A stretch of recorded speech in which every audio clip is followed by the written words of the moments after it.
You need to see this. It could very well be the most unconstitutional move an American governor has ever made in history. Check it out. All the examples you cited are crimes. Kids shooting at other kids, shooting from cars. So what's the value of the civil order? Why not just do better law enforcement? Both. The value of the order is that it gives me three things. One, it says it's a statewide issue and it's a message to everyone to start leveraging their resources and arresting people.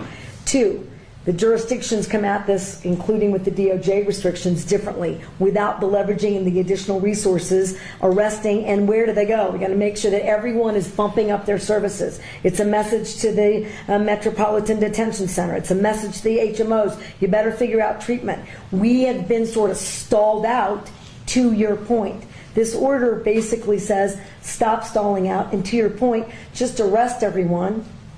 Well, I also have to have the ability, I can't arrest everyone. There are literally too many people to arrest. Well, this would allow us, if someone's got a concealed carry permit in Albuquerque walking down a public street, they're not going to get arrested. I can make the point that maybe they should be.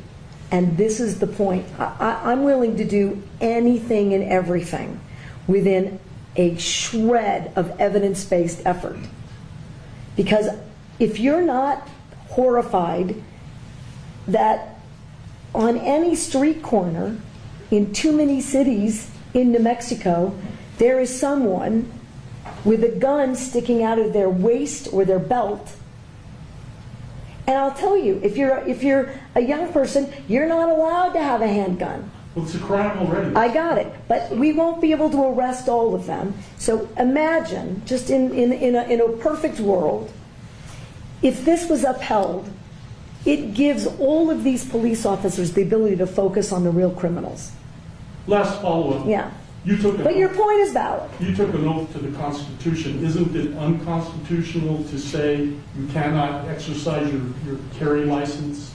With one exception, and that is if there's an emergency, and I've declared an emergency for a temporary amount of time, I can invoke additional powers. No constitutional right, in my view, including my oath, is intended to be absolute. There are restrictions on free speech. There are restrictions on my freedoms. In this emergency, this 11-year-old and all these parents who have lost all these children, they deserve my attention to have the debate about whether or not in an emergency we can create a safer environment. Because what about their constitutional rights? I took an oath to uphold those too. And if we ignore this growing problem without being bold, I've said to every other New Mexican, your rights are subrogated to theirs. And they are not, in my view. Wait a minute. Okay. You're talking about crimes. There are already laws against the crimes, so how are their rights? I got it. But again, if I'm unsafe, who's standing up for that right? If this climate is so out of control, somebody should do something. I'm doing as much as I know to do. Yeah, that's right. Your Second Amendment rights are not absolute. And, due to public health concerns, we're just going to suspend those rights now. Why does this sound so familiar? Well, you know why.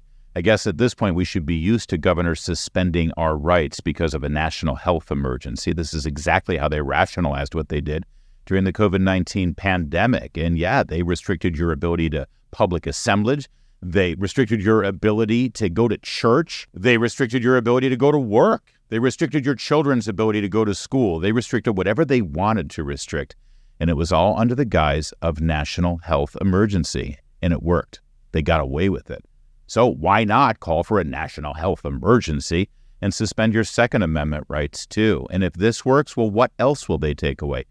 Climate change, that's become a national health emergency. So you better give up that car and those hamburgers while you're at it. Are we just going to let them get away with this? Obviously, this will be challenged in the courts, but ultimately, we still have the say in this country. We, the people, do, and we can stop them from getting away with it with the next election. And it should be clear, there's only one party in this country that keeps doing this, and they're not Republican.